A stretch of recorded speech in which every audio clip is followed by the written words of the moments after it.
Oke, assalamualaikum warahmatullahi wabarakatuh. Ya, dan untuk kesempatan kali ini saya mau sharing saja, dan saya mau sedikit curhat tentang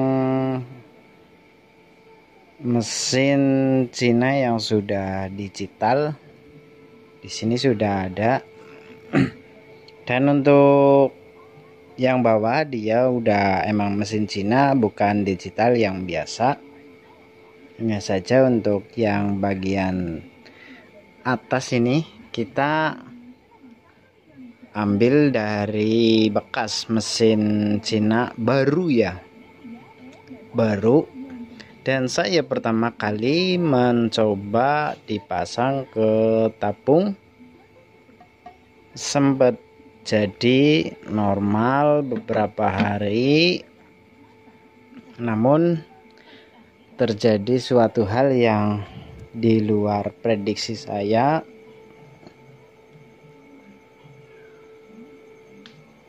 dimana dia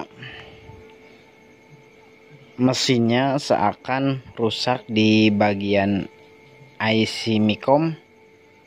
Jadi untuk ini saya sedikit curhat.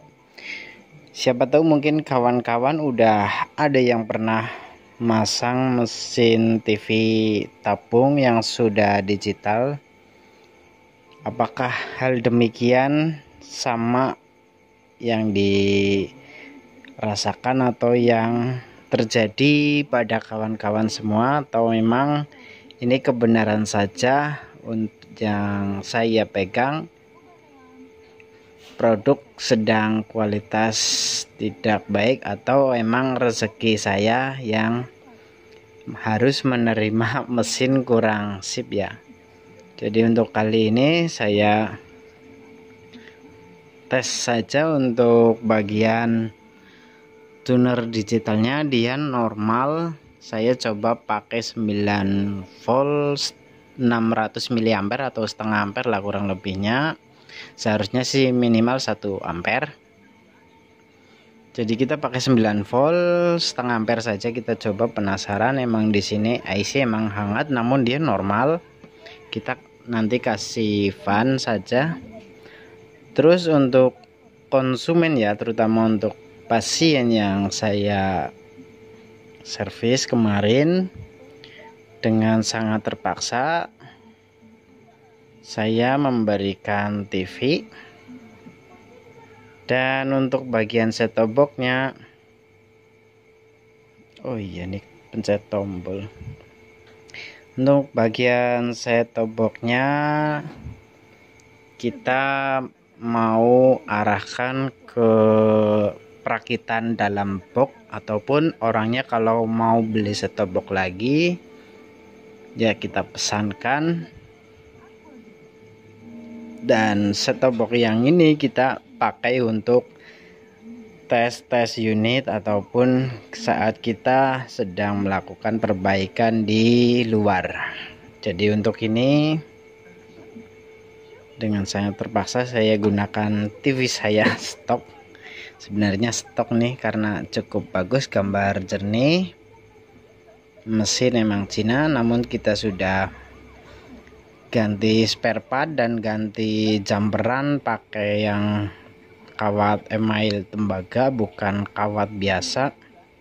Dan untuk spare part kita gunakan spare part cabutan dari beberapa mesin yang bermerek. Jadi untuk ini kurasa awet, tinggal kita berikan ke konsumen. Kita bilang saja terpaksa ya, karena emang ini sudah rezeki saya. Kita terpaksa bilang saya kasih ini TV. Terus untuk set top boxnya ini mau dirakit pakai box ataupun dia mau beli sendiri. Dan untuk TV-nya ya anggap saja saya kasih, dan saya cuma bilang ke konsumen minta apa sih ya, bisa dibilang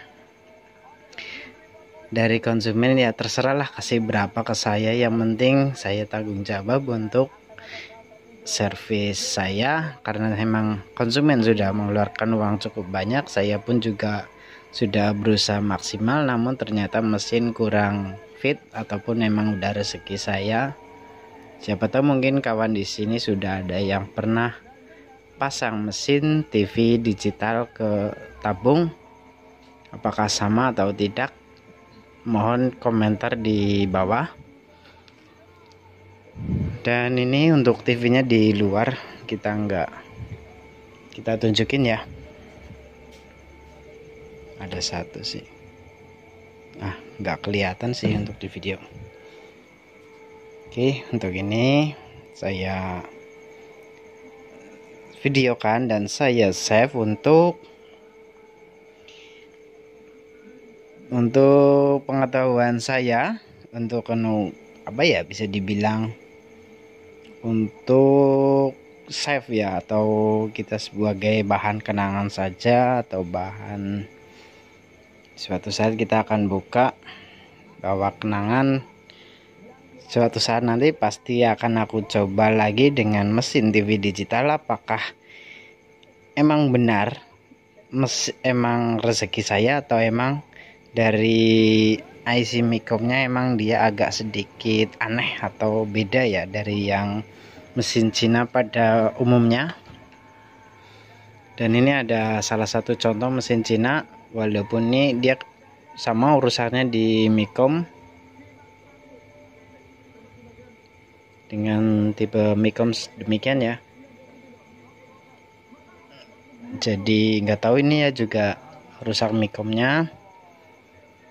Dan untuk ini udah beres.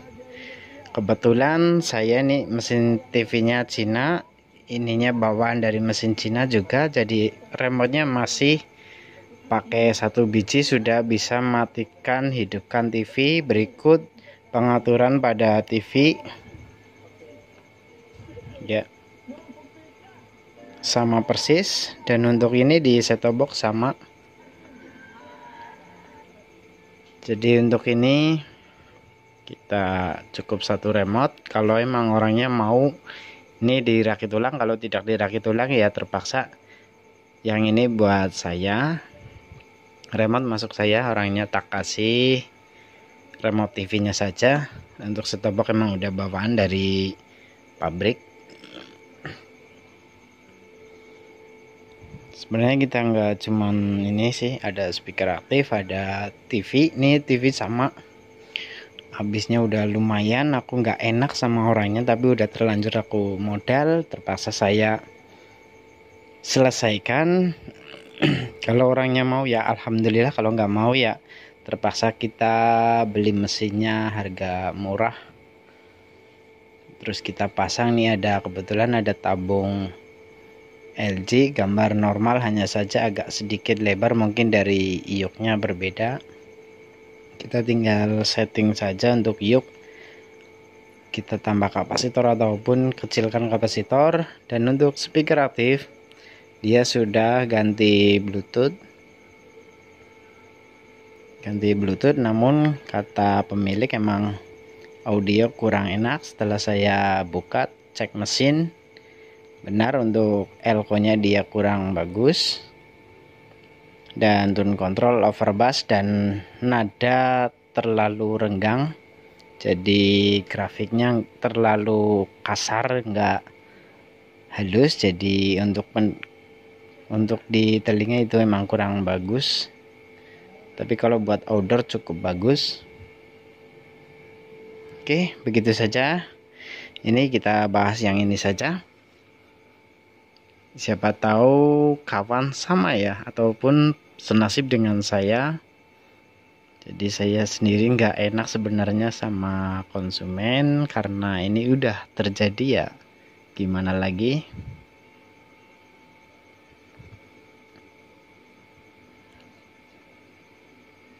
Ya soal rezeki ya insya Allah sih pasti tercukupi ya untuk rezeki. Untuk soal pekerjaan memang pasti ada ujiannya atau masalahnya. Oke, bagi kawan mungkin yang sudah terjun di teknisi, semangat terus ya, jangan sampai kendor. Untuk Anda semua yang mau belajar elektronik, karena elektronik setiap hari, setiap penanganan itu selalu berbeda, ilmu berbeda, cara penanganan, dan tentunya Anda akan terus belajar dan terus belajar sampai Anda pensiun dari elektronik itu.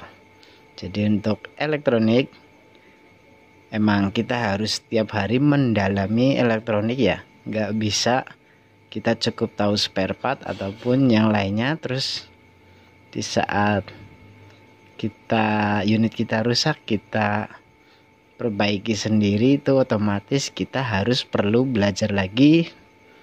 Kita berguru sama elektronik yang kita perbaiki, tentunya dengan dicoba dengan pola pikir yang jernih ataupun berpikir secara logika, ini rusak gimana, bagaimana cara penanganan yang baik gimana. Jadi untuk yang lainnya, bagi yang ingin belajar elektronik, jangan ragu ataupun jangan takut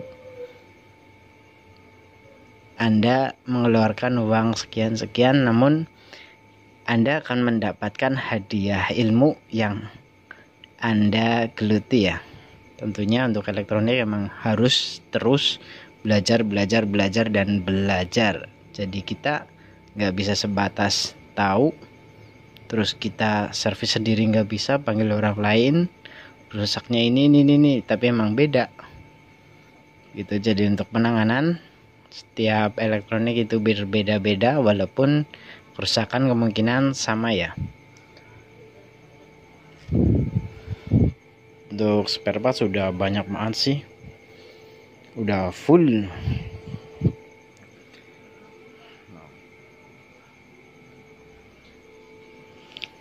Jadi untuk spare part udah banyak banget nih yang di kotak-kotak, spare part baru semua.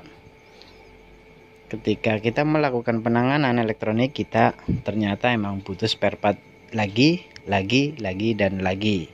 Jadi untuk emang yang mau belajar elektronik ya harus siap dalam spare part.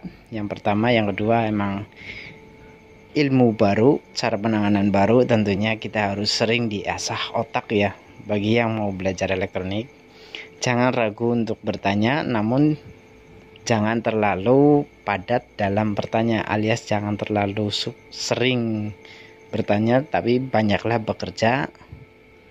Lakukan apa yang Anda bisa. Ketika Anda bingung, coba tanya clue-nya atau sejenis patokan, bukan minta tanya ini apa yang diganti, namun minta tanya saja apa saja yang harus dicek, bukan apa saja yang harus diganti gitu. Ya, emang diganti ya emang perlu, namun kita juga harus tahu apa saja yang perlu dicek. Jadi kita akan lebih cepat mendalami elektronik, tentunya untuk bagian jalur PCB atau bagian sirkuit ya. Karena sirkuit emang banyak kita harus pandai-pandai dalam mengikuti jalur setiap yang dituju ya, walaupun itu jalur tegangan, jalur input atau jalur output ataupun jalur yang lainnya. Oke, terima kasih telah menonton video saya. Tentunya dengan ya mungkin ada sedikit curhat mungkin dari saya ataupun yang lainnya.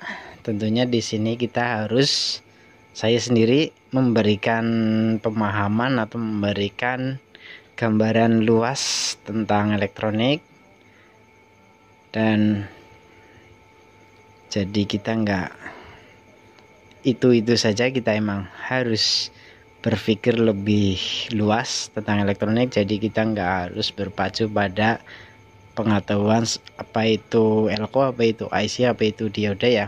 Dan di sini emang elektronik saya bilang rumit dan elektronik menyenangkan bila kita menyukai elektronik itu ya. Jadi seakan-akan elektronik adalah hobi kita dan melakukan perbaikan adalah kesukaan kita. Bila melakukan pergantian spare part adalah tantangan kita, dimana kita harus meyakinkan diri kita sendiri sebelum melakukan pergantian spare part. Bila kita salah dalam pilihan kita, otomatis kita akan beli lagi, pasang lagi, beli lagi, pasang lagi itu. Oke, terima kasih dari saya, semoga bermanfaat ya. Mohon maaf ini video ngawur, bisa dibilang ngawur. Dan jangan lupa ikuti terus channel saya.